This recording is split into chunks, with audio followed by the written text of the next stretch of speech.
Oi, pessoal, oitavo ano. Essa nossa aula nós vamos começar a conversar um pouquinho sobre Revolução Francesa. Na verdade, o que eu preparei para vocês é uma introdução, porque antes da gente conhecer todas as características do processo revolucionário e os resultados, a gente precisa saber de que maneira a França chegou a esse momento, né? A eclosão, ao início da Revolução. Então, por isso que eu coloquei aqui que essa é a parte 1, para a gente se inteirar dos antecedentes da Revolução e dos grupos que participaram dela. Aqui no início, eu coloquei essa linha do tempo que eu achei muito importante para a gente saber do tamanho, né, da proporção que tem a Revolução Francesa na história da humanidade. Essa aqui é aquela linha do tempo comum, onde a gente divide, né, ela se trata mais da história da Europa, né, mas normalmente ela é tida como história da humanidade. A separação de história e pré-história, Idade Antiga, né, para esse período, Idade Média, e a Idade Contemporânea é onde nós estamos hoje. O nosso tempo atual, o nosso tempo de hoje se chama Idade Contemporânea. E ela tem início justamente com a Revolução Francesa. Olha o tamanho da importância desse evento. É tão grande, é tão significativo, que o período antes da Revolução Francesa tinha o nome de Idade Moderna e depois dela os historiadores disseram não tem mais como chamar pelo mesmo nome porque nós estamos agora em uma outra era. Por isso foi chamado de Idade Contemporânea. Ela aconteceu em 1789, que é uma data que vocês não vão mais esquecer. É a mais fácil de memorizar. 1789. Mais fácil de lembrar. Nesse dia, então, nesse ano, é que acontece a Revolução Francesa, que em algumas linhas do tempo dessa vocês vão encontrar que em vez de Revolução Francesa, vocês vão escrever, vai estar escrito aqui tomada da Bastilha ou queda da Bastilha, que é o mesmo evento, tá? A Revolução Francesa é este acontecimento tão grandioso que mudou o nome do período de Idade Moderna para Idade Contemporânea. Mas antes da gente estudar o evento em si, a Revolução em si, a gente precisa saber da situação da França antes de tudo isso acontecer, né? Bom, a França, no século XVIII, assim como outros países europeus, estava começando a ter contato com as ideias iluministas, que aos poucos vão se tornando muito grandes, tanto na França quanto na Europa. Dentro da França, especificamente, a gente tinha uma sociedade dividida rigidamente em estamentos. O que são estamentos? Grupos de pessoas que já têm uma função social determinada. O que isso significa na prática? Que essas pessoas já nascem em um grupo social e elas ficam nesse grupo social sem mobilidade, ou seja, vão sempre permanecer nesse mesmo grupo, e cada grupo tem uma função. E o grupo B não pode fazer a função do grupo A. Então, eles são rigidamente divididos.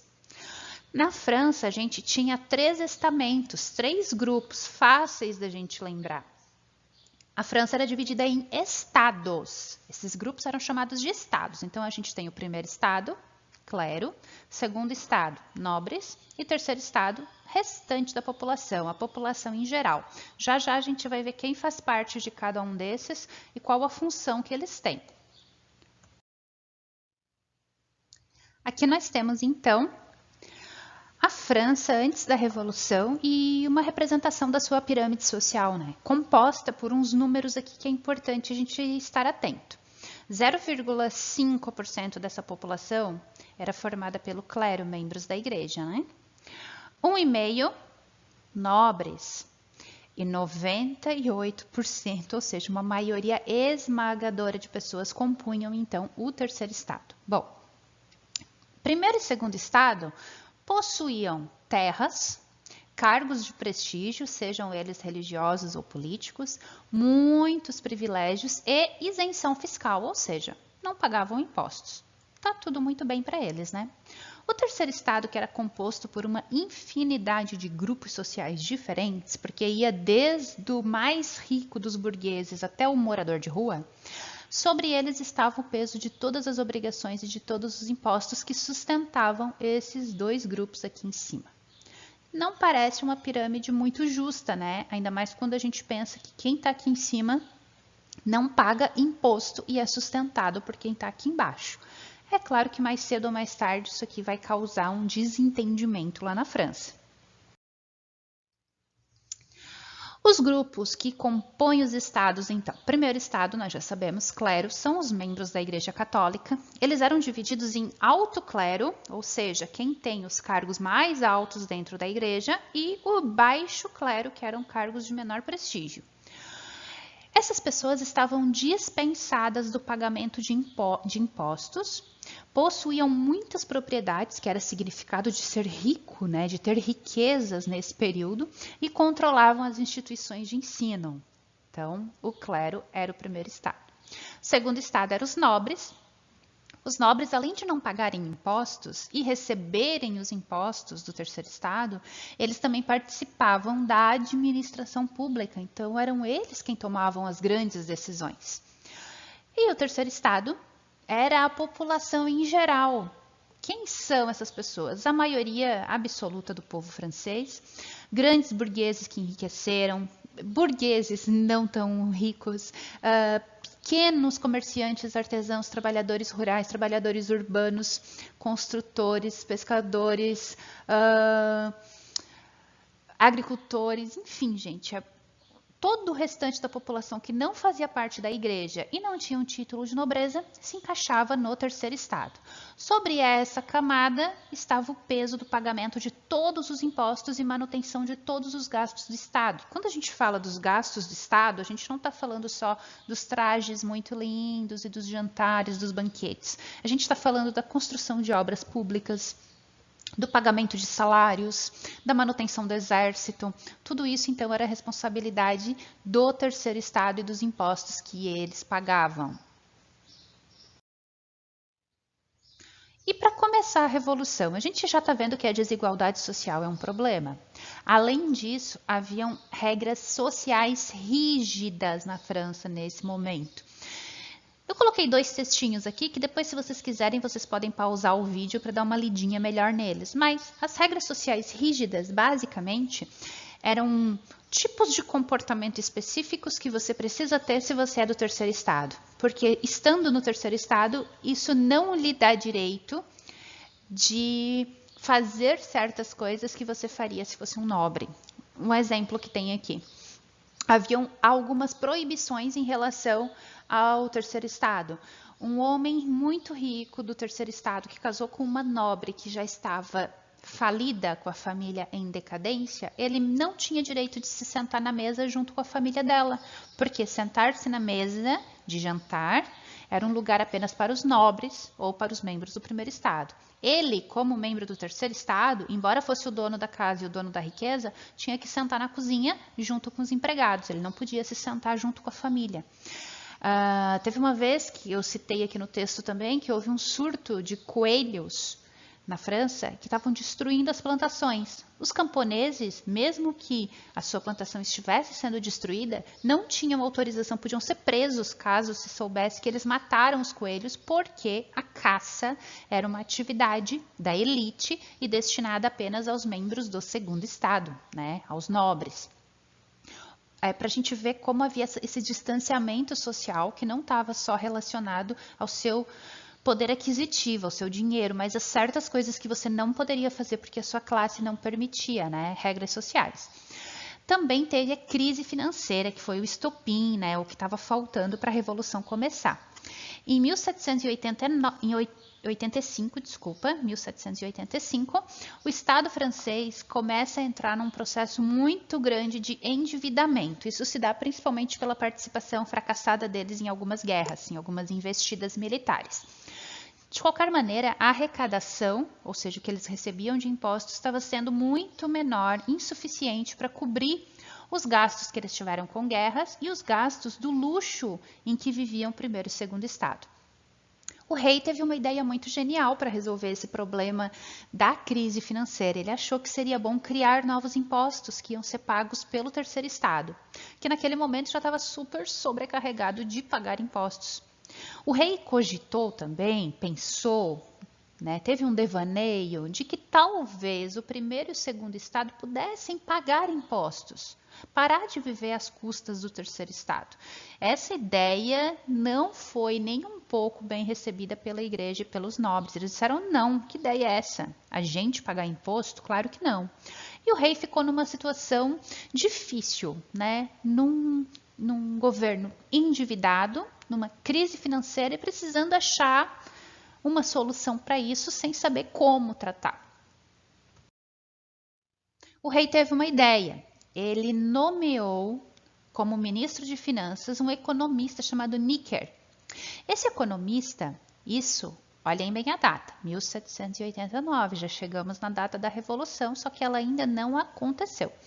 O Necker disse sim que assumiria o cargo, aceitaria, desde que uma condição fosse aceita.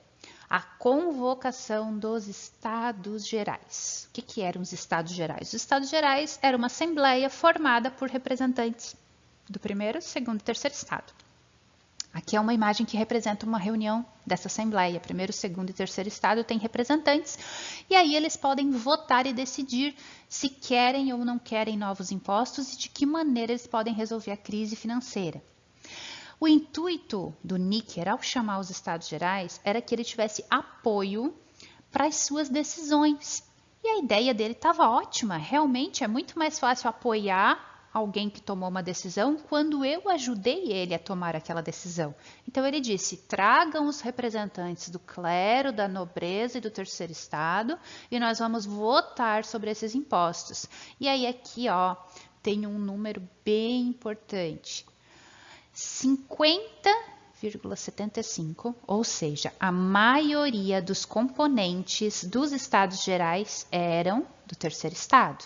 A gente viu um número bem diferente lá na pirâmide, mas aquela pirâmide ela fala da sociedade em geral e não dos estados, que são os representantes, que são a assembleia. Nessa assembleia tinha esse número de participantes para cada estado e a porcentagem era essa, ou seja, o terceiro estado era a maioria. Guardem bem essa informação. Só que aí chegou o impasse na forma de votar.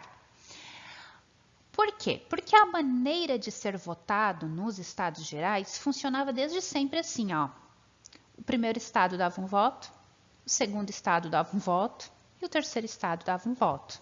Será que eu preciso dar um spoiler de como é que terminavam todas as votações? Claro, sempre terminava com 2 votos a 1.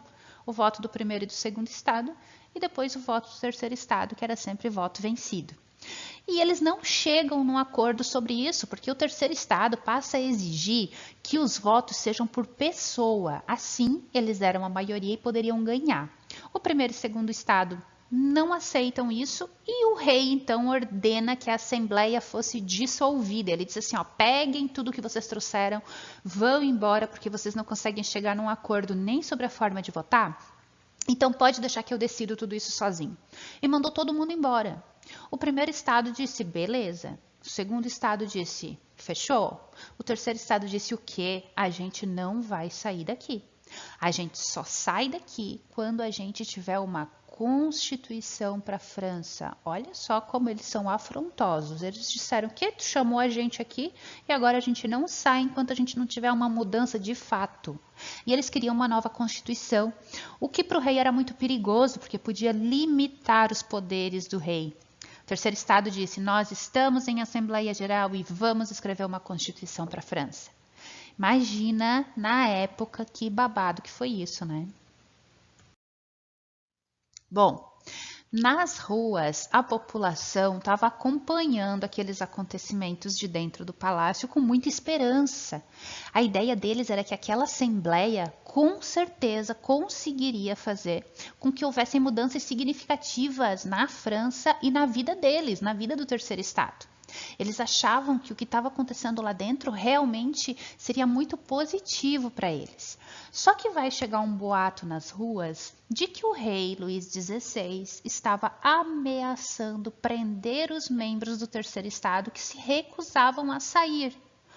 Quando essa notícia chegou na rua, aí foi que a treta toda começou com força. Milhares de pessoas vão para as ruas de Paris, a capital da França. e decidem, nesse dia aqui, que é o dia tratado como o início da Revolução, 14 de julho de 1789, essa população enfurecida, ensandecida, invade a Bastilha. A Bastilha era uma prisão política, uma prisão de pessoas que não gostavam do rei, que o rei não gostava delas, que não precisavam de julgamento e que era o símbolo do absolutismo na França.